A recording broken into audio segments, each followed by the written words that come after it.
అనగనగా ఒక అడవిలో గువ్వ, చిలుక, కాకి ఉండేవి. గువ్వ చిన్నదైనా తెలివిగా ఉంటుంది. చిలుక ఎప్పుడూ పాటలు పాడుతూ ఆనందంగా ఉంటుంది. కాకి తినడమే తన ముఖ్య స్నానమని అనుకునేది. ఒకరోజు చిలుకకి ఒక ఆలోచన వస్తుంది. మనమంతా కలిసి పండ్ల తోట వేద్దామా? ఆ పండ్లు అమ్మి మనం డబ్బు సంపాదించవచ్చు అంటుంది.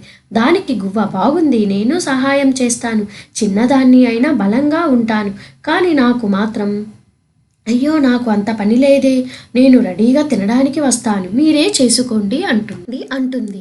అప్పుడు చిలుక మాత్రం తనకి కోపం వచ్చి ఇలాగా అంటుంది, మేము పండ్ల తోట వేసినాక ఆ పండ్లు తినడానికి నువ్వు వస్తే మాత్రం బాగుండదు అని చెబుతుంది.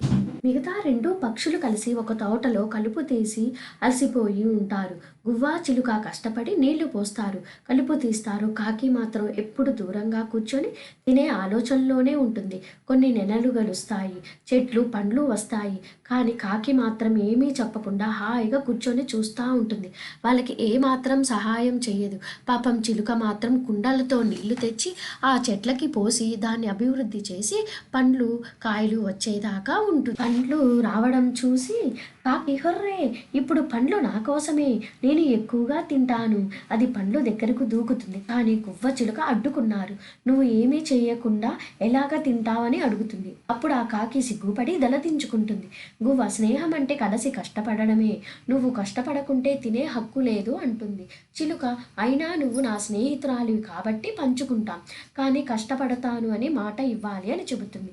కాకి సిగ్గుపడి, అవును, నేను ఇక పైన కష్టపడి పనిచేస్తాను. స్నేహం అంటే కేవలం తినడమే కాదు, కలిసి పని చేయడం. ఈ కథ వల్ల నీతి ఏమిటి అంటే, కష్టపడితేనే ఏదైనా దక్కుతుంది. అప్పుడు కష్టపడినప్పుడే దాని విలువ కూడా మనకి తెలుస్తుంది. Thanks for watching this video. Like, share and subscribe my channel. పక్కనే ఉన్న బెల్ బటన్ని క్లిక్ చేయండి. మా వీడియోస్ అన్ని నోటిఫికేషన్ లాగా వస్తాయి.